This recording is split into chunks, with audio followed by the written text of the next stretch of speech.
Welcome to Botches Off-Road. Join us as we talk about everything from gear reviews to trail stories, tent camping to rock climbing, and all things to do with the outdoors.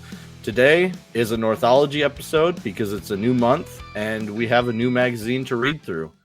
I think we're going to do 2 articles. They're kind of shorter ones, and they go together, so it made sense to just do both of them. Mm-hmm. But I'm pretty sure that we're going to read. Yeah, we'll have time for both. So, how you guys doing? Doing good. Oh, we're doing good. Yeah, Gavin's alive. Yeah, alive. I had a little heart attack, but ain't gonna stop me.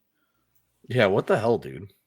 Yeah, I don't know, man. It like I said, it's happened before. I guess I have something wrong with one of my mitral valve or something like that. But yeah, I was just driving and my chest got real tight and my leg got numb, and I was like, yeah, I think I'm gonna head to the ER. And I went and they measured my tryptophan or something like that, the levels there, and they were high.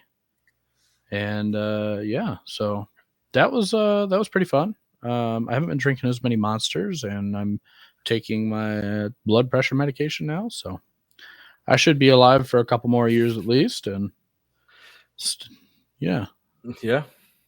Before we get on that note, before we get too far into this, what's everyone drinking tonight? Anything good? Smart water. I have the last can of the Baja variety pack for hard. Oh yeah, you're still drinking that crap? It's the last one. Oh my god! I have had 4 screwdrivers, and am about to open my last spicy beer. Gross. They're so good, dude. Gross. Blake's Hard Cider, Mango Habanero. They are so good. Yeah. Definitely an acquired taste that I did not acquire. Did you even try it? Yeah. It tasted exactly like Hatch chili, and I was like, nope, done. Because the ones that you left here had the exact amount that were supposed to be in the variety pack. Oh, I had 2 of them, yeah. Because there was exactly the right amount, yeah. Yeah, I tried the Hatch chili in the other pack that I had, and I was like, yeah, no, I'm good. It reminded me a lot of the Jones Soda Company. They make a Hatch chili soda, and it tastes a lot like that, but with alcohol. And I was like, yeah, I'm good. It just tastes delicious. I don't know what your problem is. Yeah, I am. I've got right now I'm looking at more than a 6-pack worth of empties on my desk because I'm a slob and haven't cleaned them up. That's a you problem. I think you're the only one that likes spicy beer. Oh, I like it. You're gross. Me and Mark together go through a lot of these. Yes, we do. Gross. Who else? Jeep Derek liked it, and Brian Sweet likes it. No. And Duncan liked it. Yep. Yeah, they all lied. They're just being nice to you. No, it's really good, man. Mm-hmm. Highly recommend to all the listeners out there.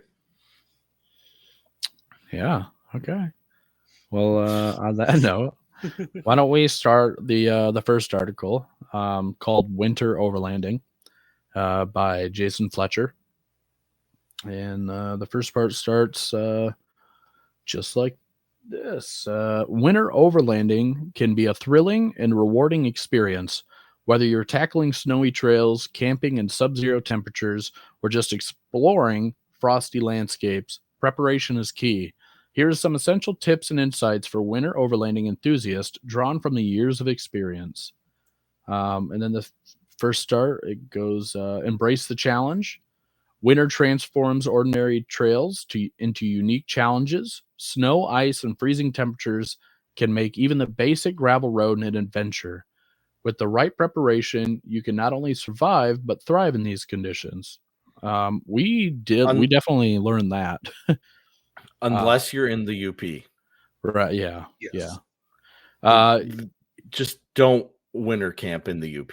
Yeah, it's already hard with all the snowmobile trails and stuff anyway. The deep snow is crazy.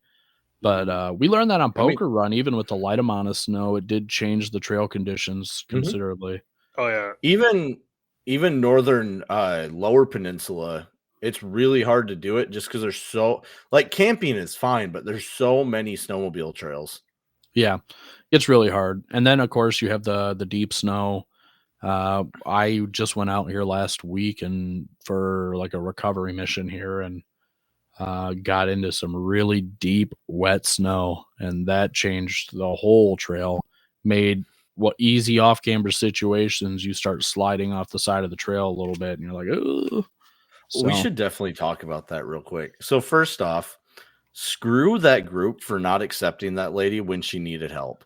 yeah, Oh, so originally what had happened is I got up for work one morning, and a woman made a post on one of the off-road groups that I'm on, and said that her husband and son were stuck and they needed help. And I was a little early. I figured, I was pretty close to them, just judging by the area she was saying.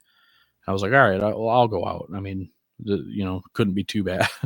And then, so I put the pin in. It turned out it was an hour away. Tried contacting her, couldn't get her, couldn't get any contact with her. We tried messaging her on Facebook. We tried commenting and asking for her. Nothing. But I kept thinking about the 8-year-old and the kid, stuck, and thought about my kid and was like, you know what, it's worth it more to just go out and make sure. So I headed out and did that. Told work I'd be a little late, and and everything was pretty easy until I got there. I got on the trail and didn't look like there was much marks, but there's a lot of trails to get to it. So it was a blue trail in the summer, if that helps anybody on Onyx, and it definitely earned some blue trail in the summer. I guess it had some good off camber stuff that you guys would have loved, and we got to. I hadn't aired down yet, which was kind of dumb for the trail. It probably needed it, and some of these holes were starting to get kind of big. And I was starting to lose grip a little bit. My tires were spinning. Not super used to the snow in that condition. We had a couple days of it melting, and then it kind of snowed again. So it was all just super heavy. It was like, I'd say 4 inches at the lowest and 6 to 8 inches. I mean, at the tallest, and for snow up there. And yeah, my truck, it felt like it was struggling. I don't actually know if it was, but I felt like I was losing speed. And so I kind of felt the pressure with that, and then wanting to be able to even get out to help those people. And I guess I kind of got just a little anxious or something, stopped trusting my instinct and gut, and took a couple deeper holes than I was supposed to. And then I hit one, and I was trying to keep my speed up and had another hole in front of me. It didn't look bad, but I could tell it was the main, like a main deep hole. Yeah. But like I said, I was trying to keep my momentum, and the bypass was a real sharp right, and I knew I would slide a little bit, and I didn't want to slow down and lose traction. So I was like, all right, we're just gonna hit it. And boy, it was deep. You guys know on some of these off camber ones that, my hitch scrapes. Oh, dude, that thing dragged through the dirt. And I went straight down. Some ice was covering water over the hole. And then, refroze. So it was deeper than it actually looked. And I sunk my whole left side up past, just a bit past the floorboards. Could barely open my door. And, I was like, oh, dude, I could get out of here. So I started moving a little bit back and forth. I'm like, yeah, it's not going well. I'm just going to grab my traction boards and try and use that. And then grab my shovel, my traction boards, and my muck boots, which I keep in the truck just in case anything happens. I need winter boots or deep boots. And started kind of digging around the tire. First mistake, plastic snow shovel.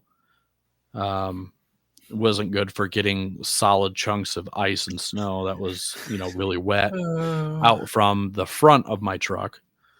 So we need to get you a real Pioneer kit. Yeah, well, I'm gonna buy a new shovel. That's definitely on the list now. A shovel, an axe, yeah. and I forgot I what have the the third axe. thing in Yeah, there. What's the third part of a Pioneer kit? is it Pickaxe? It's a light shovel and axe. fire starter? Rope. No. Who said axe? Rope. What Yeah, is We it? always put them in a T. Pickaxe, maybe? That's why I said pickaxe. Yeah. Oh, I maybe. didn't hear that. I'm sorry. But yeah, no, it was hard. My main issue was my left rear. Everything else was okay. I locked the diff, and that left side just wasn't moving because of how deep that rut is that I ended up sinking into. Mhm. So I dug out the front as best I could, but I couldn't get much over what I had.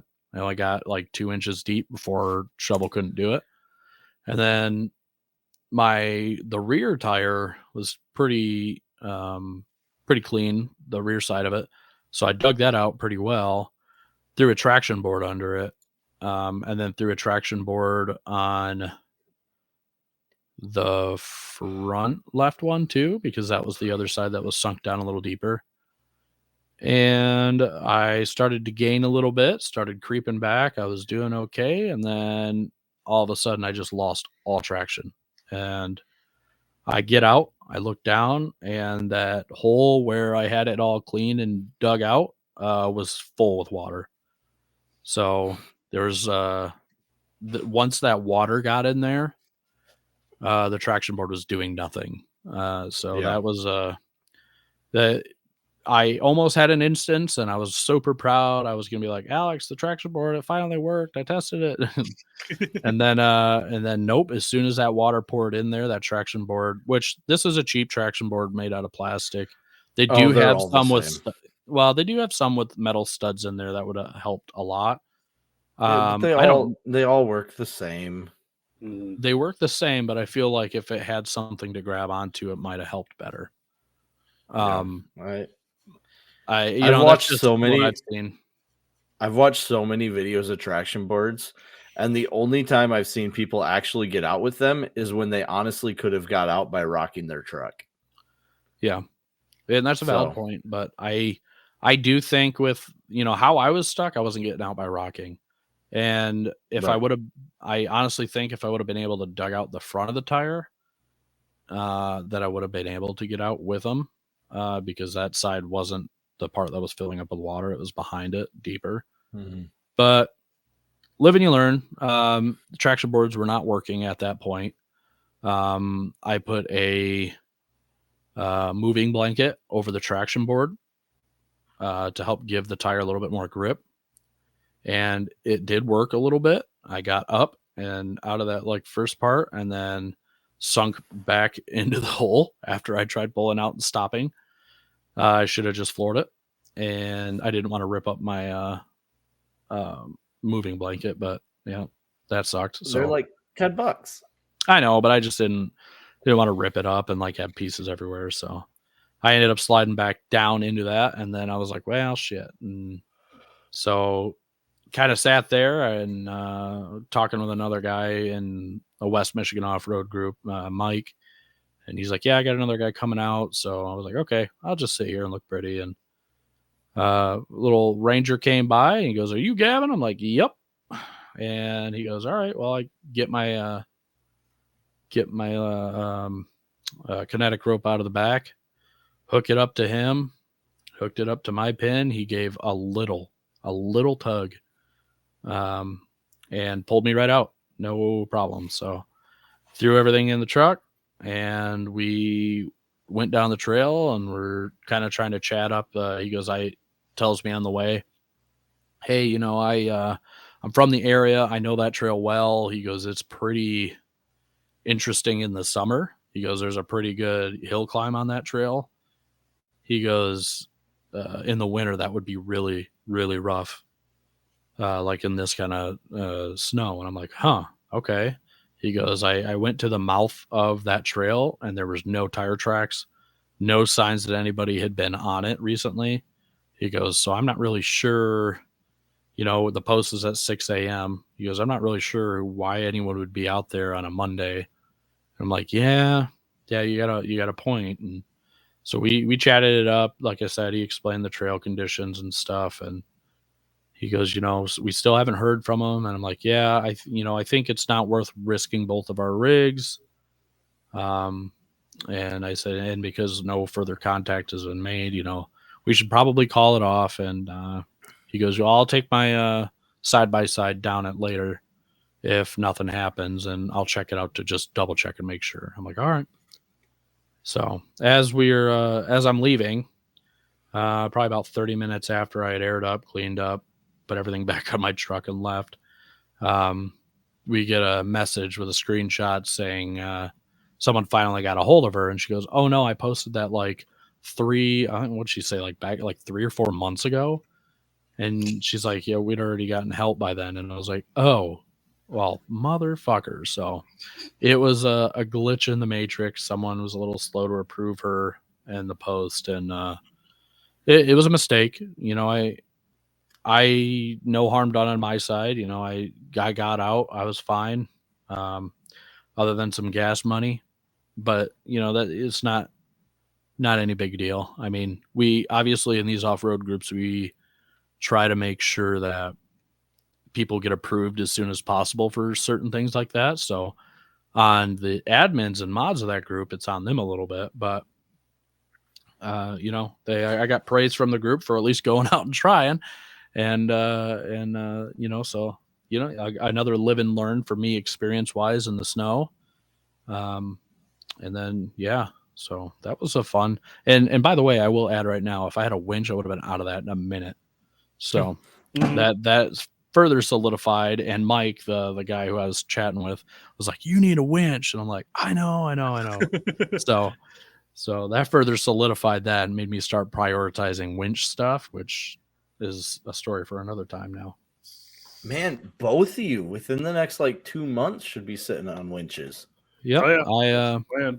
I've been searching for winch plate mounting brackets for, months and months and months, and no luck. Everything's, at the least it's like $400 or $600, and the $400 or $500s are kind of iffy, scary.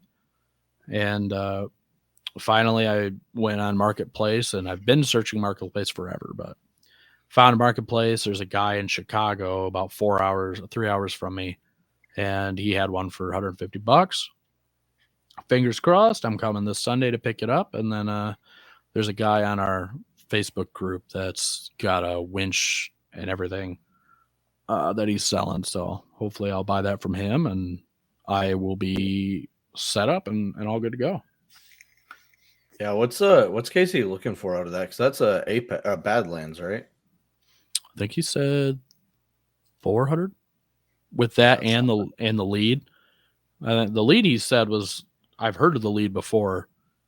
It sounded do you remember what lead you were talking about the one time that you were looking to get? It looks like the lead that's on mine. Yeah. From what I've read, it's the same lead that I'm running on mine right now. Right. So my flat link. Yeah. So, it would be nice. It definitely would have gotten me out of every stuck situation I've been in so far. So obviously that's always good. So, but now that we talked about my little winter mishap, we'll get back into the article here, and for some key tips for winter overlanding. Winter transforms ordinary trails into unique challenges. Snow, ice, freezing temperatures. I just found a mistake. What? So they've got embrace the challenge, and key tips for overlanding, but it's the same chat or paragraph for both of them.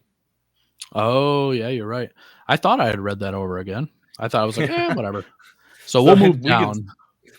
We'll skip that. We'll go to cold weather gear. Proper gear is the foundation of a successful adventure. Here are some essentials. Diesel heaters. Unlike propane heaters, diesel heaters provide warm, dry air without adding condensation.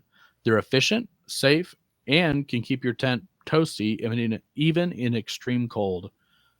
We did have some experience with propane heaters, and while they might be good in a pinch, they are not good all night and long term if you seal everything up. Clothing, invest in quality gear, included insulating pants, wool socks, waterproof boots. Layering is essential for warmth and flexibility.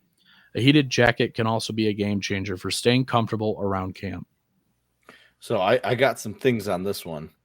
So for winter clothing, the Army's cold weather system is the cheapest. For the money is the most effective route you could go. You're looking at like $300 tops for all 5 layers, and you're good down to like -20. And we're talking about the Um, sleeping bag, guys, by the way. No, I'm talking about clothing. Oh, are you? I thought you were. I thought you Yeah. were referring to the sleeping bag. My apologies. No. The Army's cold weather layer system. I think there's 5 layers, 6 if you count the extreme cold weather parka, but you're looking at somewhere between $400 for all of it, and you're good down to like -20. Yeah. But yes, the Army sleeping bag, best bang for your buck cold weather sleeping bag. Yeah. Yeah. So then we got boots and accessories. Waterproof insulated boots with excellent traction are a must. Don't forget gloves, hats, and extra layers to stay dry and warm. Which, yep, that's pretty obvious. And then what do you Hats got? are really important because you lose something like 80% of your heat out the top of your head. Right, and if you're bald, it's even worse. Yes. not that I'm not pointing anyone out. I'm just saying. You are bald, I'm bald, guys. No, I'm bald. you're I not. wear a hat all the time. I am bald. But yeah, and if your hands and feet are getting cold, your actual core body is what's cold, because your body's really smart and it moves that warm blood to the part of your body that is actually cold. So when your fingers start getting white and cold, you actually need to raise your core temperature up, not your extremities. So gloves aren't going to help. They'll help a little bit though. I mean, they do help, but the number one thing is if your core body's cold, your fingers are going to get cold. Period. Yeah. And if you'll feel like it first me, there. Yeah, and if you're like me and you have poor circulation, your fingertips and your toes are the first to go. Yep. So vehicle preparation, your vehicle's readiness can make or break your trip. 100% true. Tires, winter and all-terrain tires are crucial for traction on snow and ice. Airing down your tires improves grip and can help prevent getting stuck. And that is true for most winter conditions until I would say deep snow. Then mud kind of helps you a little bit get through that. But yeah, I'd say deep snow with no ice. I do enjoy my mud terrains, but again, we get that once a year.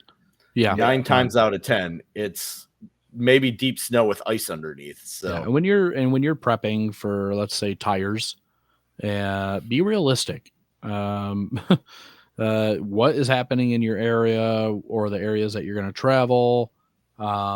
And don't get muds just because they look cool, which is fine if you do that, I guess. But yeah, I mean, it might bite you in the ass later. I mean, as long as you know how to drive with them, muds aren't the worst thing in the world. No, they're not worse. But you just have to understand that you're not going to go fast on ice. Your buddy on all terrains is always going to be able to outpace you on ice. Oh yeah, we definitely know that. For recovery gear, always carry essentials like D-ring, soft shackles, kinetic ropes, and a winch. These tools can be lifesavers in deep snow and icy conditions. You got safe driving practices. Sorry. Snow can conceal hazards like rocks or stumps. Drive cautiously, especially on unfamiliar trails. Keep trail recovery gear easily accessible and travel with a buddy whenever possible. Mm-hmm. And then, sorry, I had to take a drink of water. Camping comfort. Winter camping is all about staying warm and dry. Drying gear. A diesel heater not only helps keep you warm, but can also help dry wet clothes and boots overnight. Efficient packing. Bring extra clothes, blankets, and emergency supplies. Keep electronics charged and use the day's driving to dry gear out and replenish battery-powered equipment. Also, if you have any battery-powered equipment in your vehicle overnight, just keep it with you in your tent if you can. That'll also help with it from draining. Destinations worth exploring. For Midwest overlanders, Wisconsin and Michigan offer some of the best winter trails. Manistee National Forest of Michigan and, oh man, I don't know how to say this one. Nicolette. Is it Nicolette Nicolette Chequamegon? Nicolette Chequamegon? Yeah, I don't know. We'll have to get a Michigan? listener from Wisconsin. If I say, see, Wisconsin and Michigan, because that's a very Michigan name right there. If you took out the CH and put T, I see Tequamanon, so I'm going to go Chequamegon. National Forest in Wisconsin are prime spots for snowy adventures. If you're located elsewhere, look for areas with reliable snow coverage and scenic weather landscapes. And then we get safety first. Winter conditions are unpredictable. Check the weather, stay aware of road conditions, and always err on the side of caution.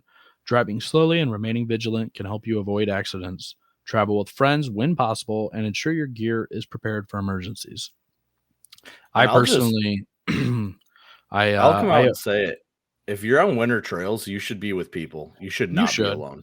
No, I mean, that is the most dangerous trail riding, really, especially if you're doing like a solo camp trip. I mean, solo camp trips are fine, but you need to have, like, I would say you need to have a winch. You need to have a way to get yourself out. I mean, or maybe some kind of emergency contact system like Garmin InReach or something. Because or Meshtastic. But if that stuff fails and you're out there alone and you have no way of getting a hold of anybody, man, you better be prepared. So yeah, I do personally, other than normal recovery equipment and stuff, I do carry dry meals, MREs, and I do just keep them in my truck. 6 or so of them. They're two meals in each bag. If anything ever happened, or if I'm even lazy at camp one day, I'll make one of those, and you have enough to last you a week. So might be good to have some, spare foods. Obviously, if you're camping, you have stuff to make fires and whatnot, but just some thoughts there.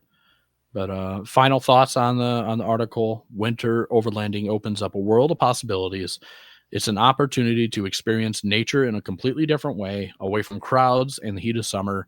With the right preparation, winter adventures can become some of the most memorable of your overlanding journey. Can we talk about the fact that the biggest picture in this article shows fall time camping? Yeah. Hey, like, what the heck? What the heck? I mean, you got to think our winter's been kind of mild depending on what time of year they went. Yeah, true. Our winters have sucked. Yeah, it's not been the best. Well, what do you guys think? What about article wise? What got anything you'd like to add on to that? No, I think it's a good article. It's got a lot of good points. Yeah, I think covered most of the points that I think we would bring up. So yeah. The next. I can read this one if you want. Sure. This one, she calls it a unpopular opinion, but honestly, I think this should be a popular opinion for everybody. I am going to move this to my other monitor so it's easier to read. 1 second. Where did it go?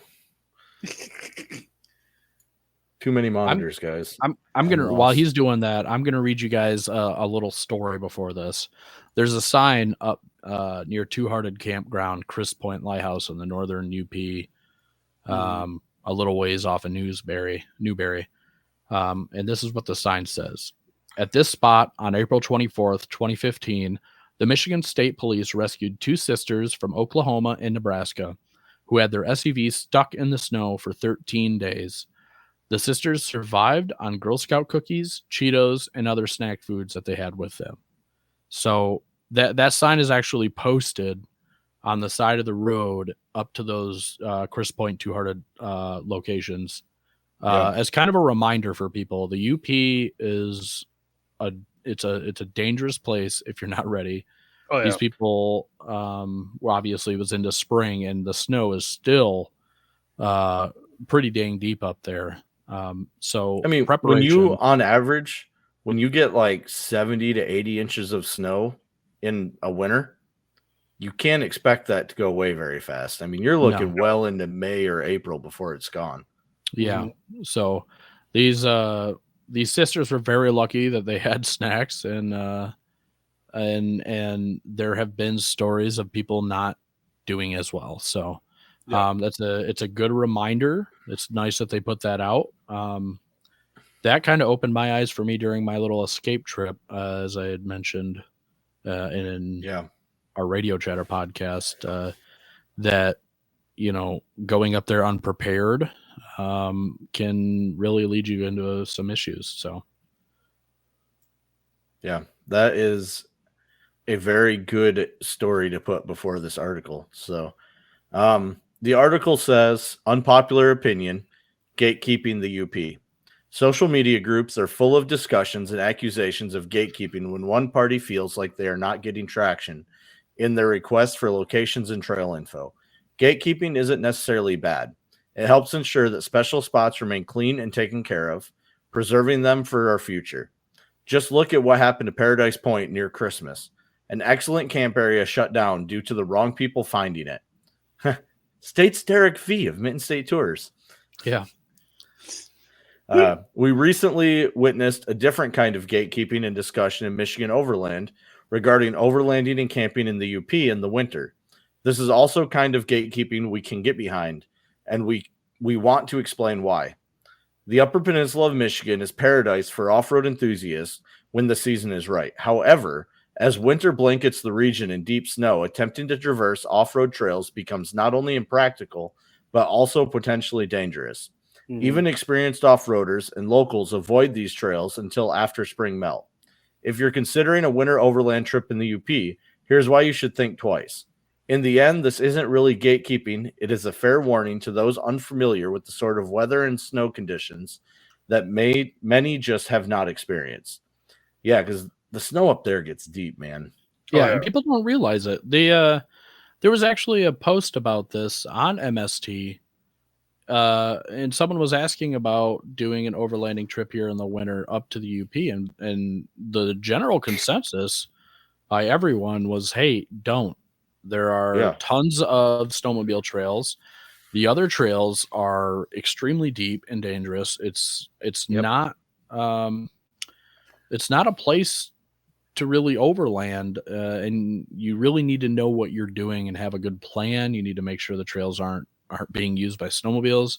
That is an offense that is enforced. So, and even if you go down a groomed trail that isn't a marked snowmobile trail, it's marked dual use, but it's still groomed, you're not only going to be, not only will it might not be illegal, but the snowmobilers are going to be very pissed off with you. And the businesses in the area rely on snowmobiles to make their money in the winter. So they're going to get pissed off with you. Let alone a quick, I'm sorry, go ahead. Shitty thing to do. Yeah.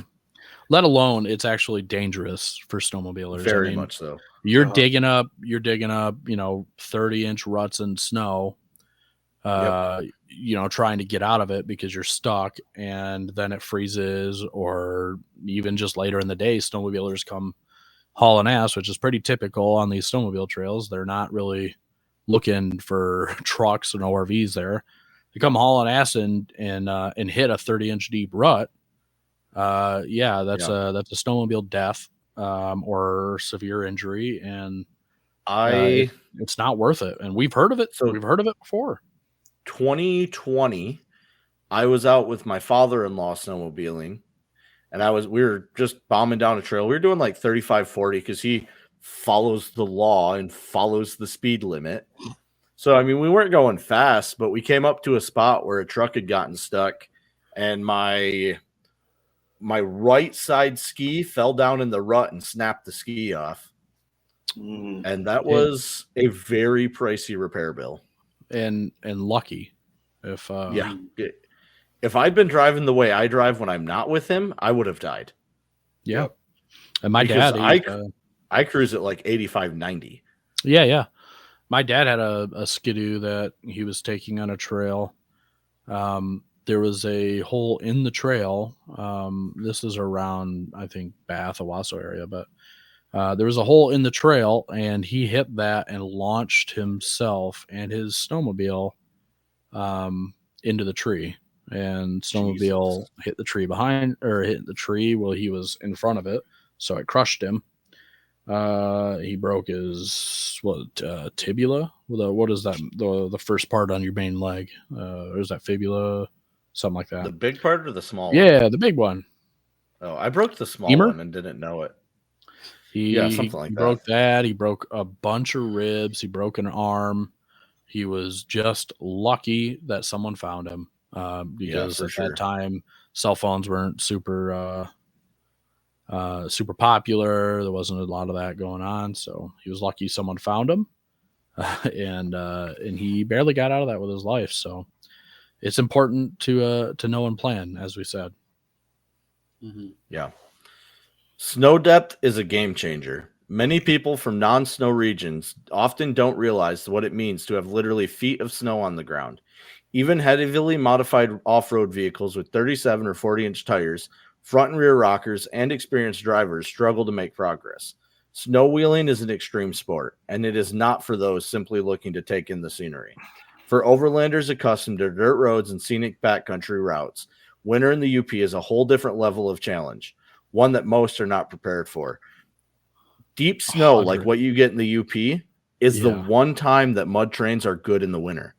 Yep. And your Subaru Crosstrek or the rooftop tent, you're stuck immediately.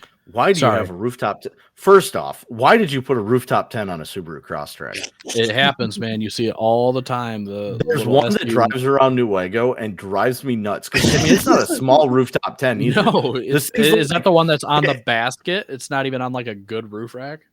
Yeah, and it hangs out like 2 foot on either side of the car, and it hangs out like 3 foot in the front and 2 foot in the back. It's massive. Yeah, we've seen I have around. not seen this. I want to see it now. It looks so bad. But you get people that get a Subaru Cross, and you know what? Nothing against you, Subaru guys. You know, we love Subarus for what they are. But oh no, I definitely have stuff against Subarus. No, shush. But you know, you get guys with these little SUVs that say they're all-wheel drive, and then they're like, "Oh, that means I can go anywhere." And then there's a rooftop tent on top of their car, and then get stuck, or try to. It's like that episode of Bluey. Yeah, it's just, he comes up to a trail. This the sign says 4-wheel drive. Is our car 4-wheel drives? No, our car's all-wheel drives. And how many wheels do we have? 4. Yeah. That's exactly what they think. And look, you know what? No, don't do it. You know, I try to be nice and, you know, to the half glass full kind of guy. But at the end of the day, when we're talking about UP and deep snow like there is, not uncommon for them to have 3 feet of snow. You know, you're stuck. So, yeah, I mean,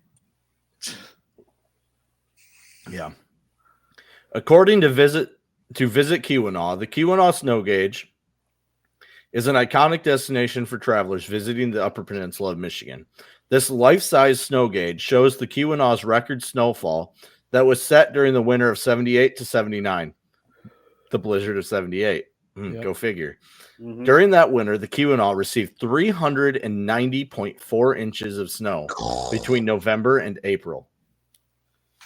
Yeah. In contrast, so I know Mark knows where this is, but Gavin doesn't. So do you know when you're going to my dad's house, Mark, how you go down that hill and then up to his house? There's like that little valley right there. Yep.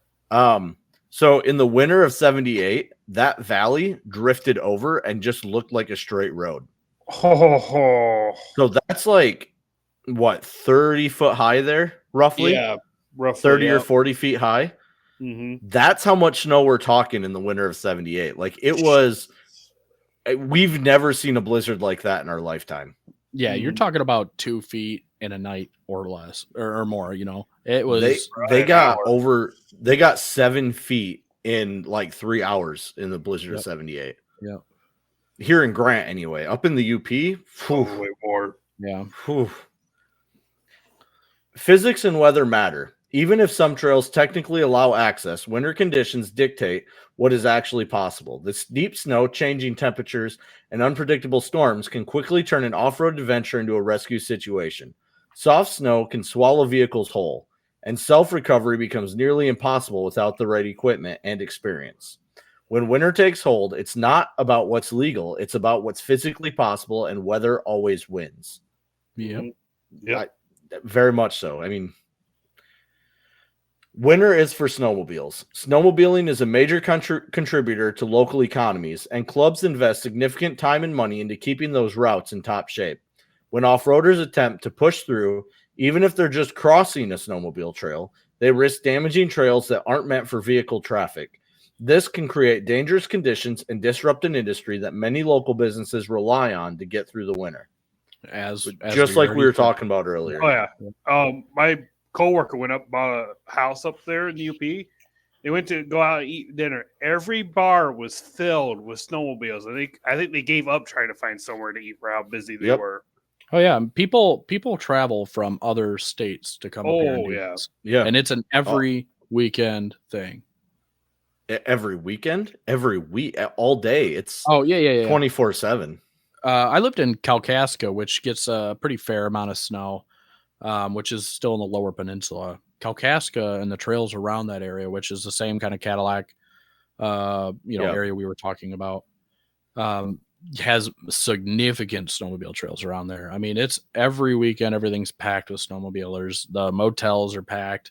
It's a major, major source of income for some of these people up there. And sometimes it keeps them afloat so that they could survive. Yeah. So this vehicle traffic, the driving off roads, it really does impact more than just you.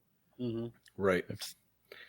Even locals stay off the trails. If the people who live in the UP avoid these trails in the winter, that should say something. Even those familiar with the terrain and accustomed to harsh conditions wait until after the spring melt before venturing back into the backcountry when locals... Oh, I forgot a period there. I'm so sorry, guys. Before venturing back into the backcountry.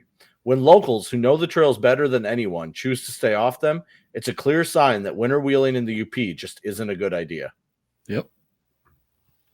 The verdict: stay off the trails until spring. While winter off-roading may seem like an exciting challenge, in the reality of the UP's extreme conditions makes it a bad idea for even the most experienced snow-wheelers with highly capable rigs. For those looking for winter adventure, there are plenty of safer, more reasonable ways to enjoy the season, from snowmobiling to snowshoeing or simply taking in the stunning winter landscapes from an accessible route. The best time for overlanding in the UP is after the snow is melted, when the trails are open, safe, and ready for exploration. Well said. Well said. Yep. Round of applause. Round of applause. That was a good article. Very much so. Mm-hmm. And like the title says, it's not necessarily gatekeeping as it is a warning. Yeah. Nobody wants you up there right then. I know you want to do what you want to do, but people don't picture the amount of snow we get. We get like Colorado mountain type snow. We get.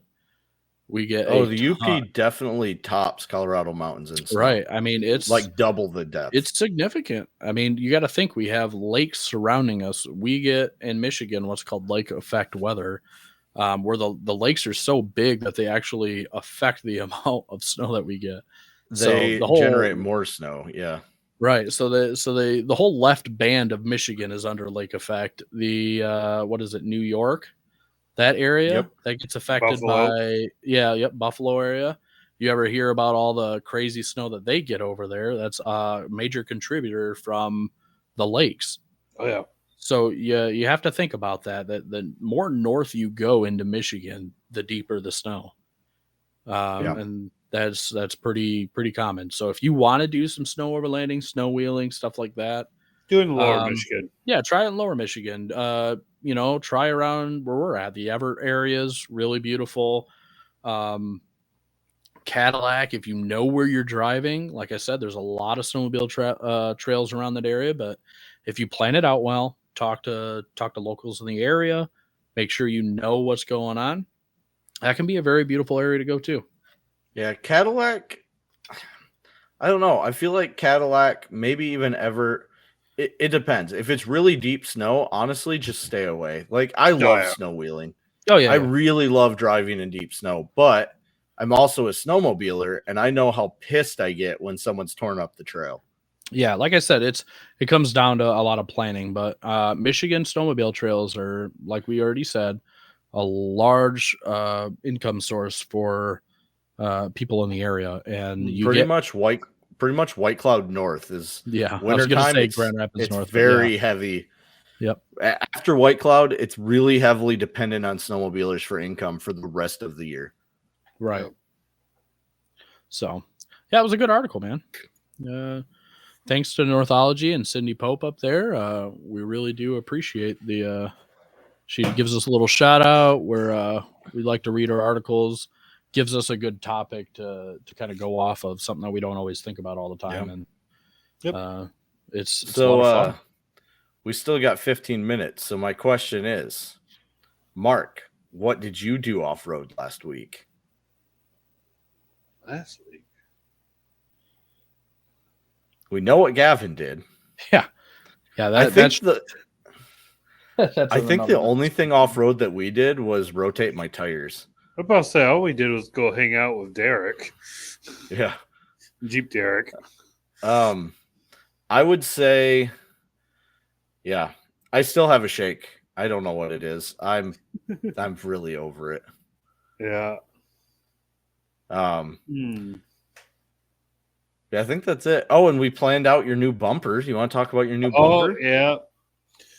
So I've been trying to figure out for a while. My issue has been with my current bumper and most bumpers for a Tacoma is so there's a subframe. I don't remember what it's technically called, but I think it's your core support. I don't think it is. All it does is hold up the skid plate. Oh, I thought it holds up the radiator. No, Oh, okay. because I can cut it off and it doesn't affect the radiator. In the the third gens, it does provide some support for like your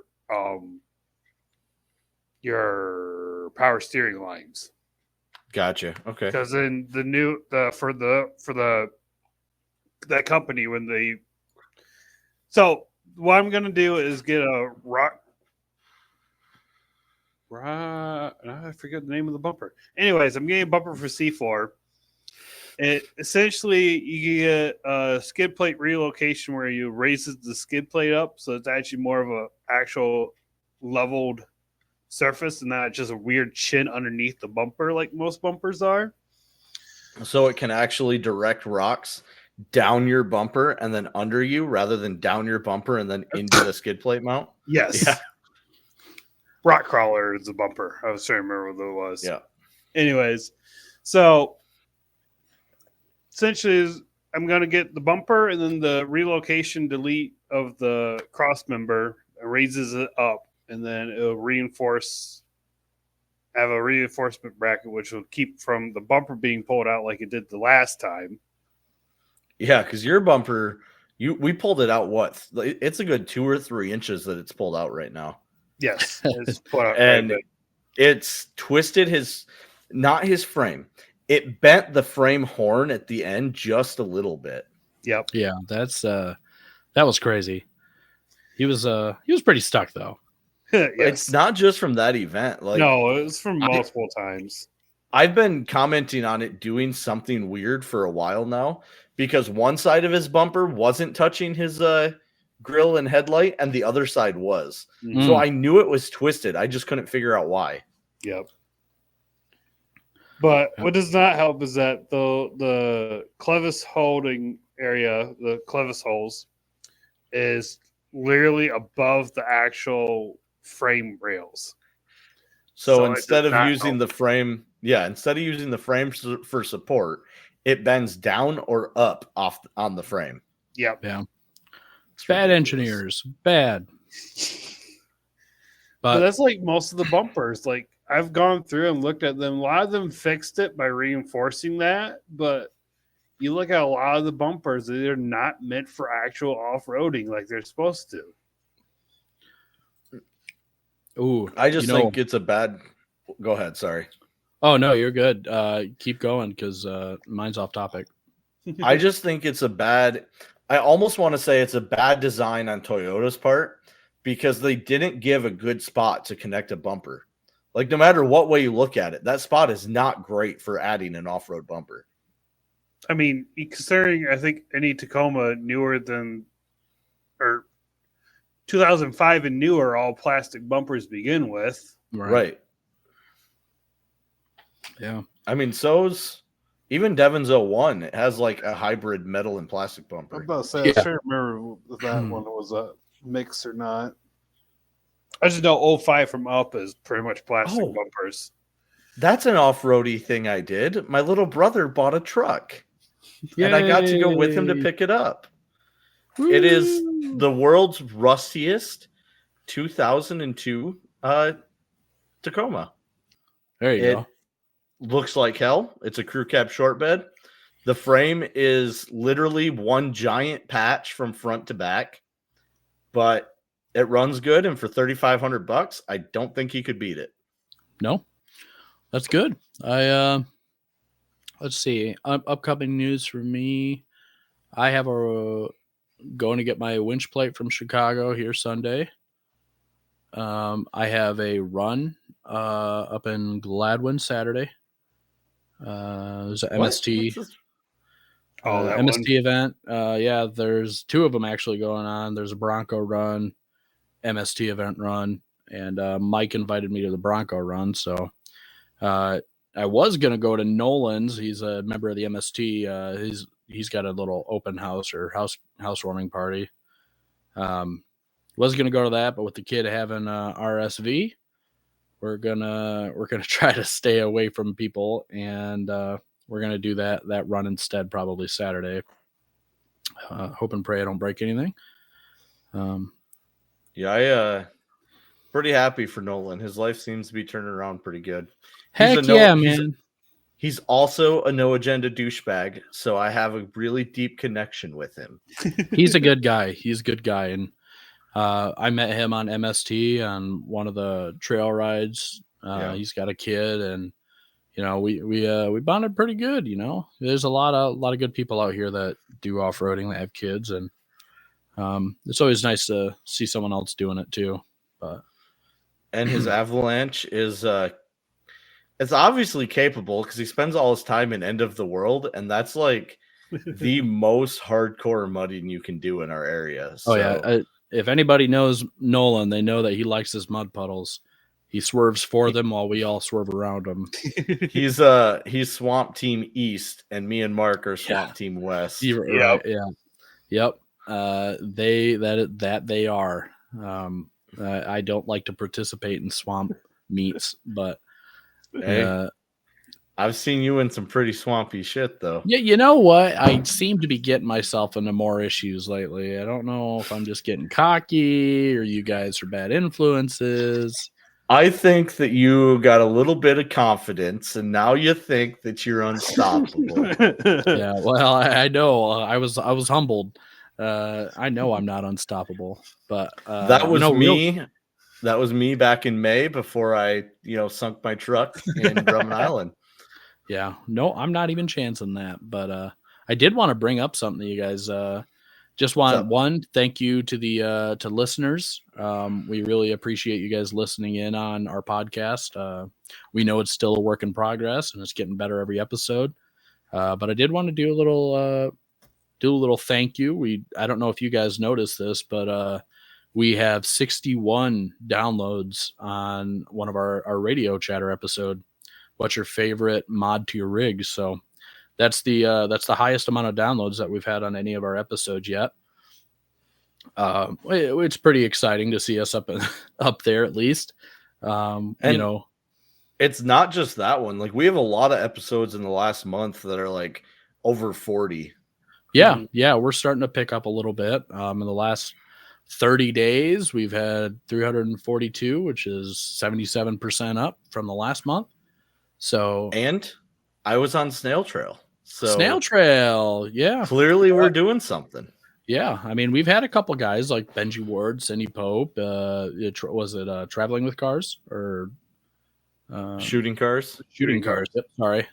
But we've had some, honestly, for this just beginning a podcast, we've had some really good guests already.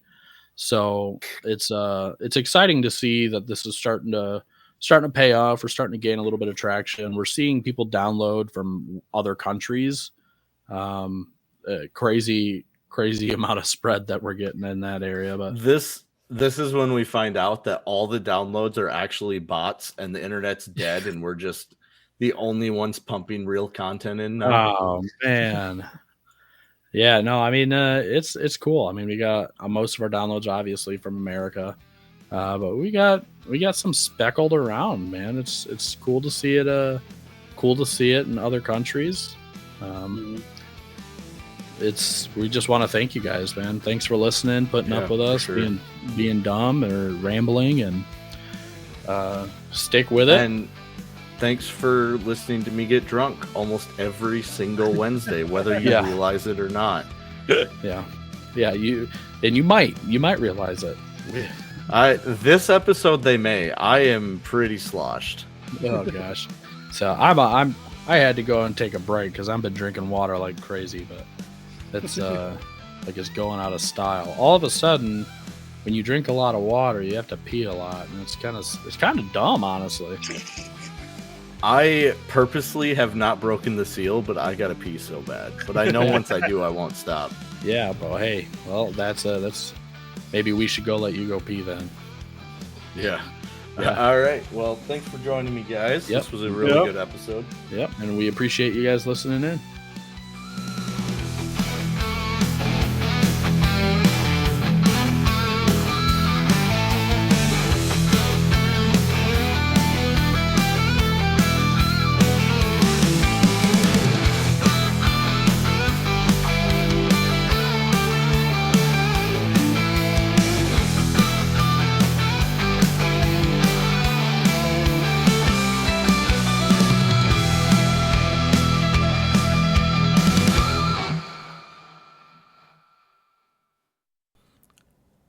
I'm just curious who listens all the way to the end. So if you listen all the way to the end, either write into our Facebook group or boost in and let me know. And maybe I'll send you a sticker or something. I don't know. But yeah, just let me know if you listened all the way to the end and we'll see what happens.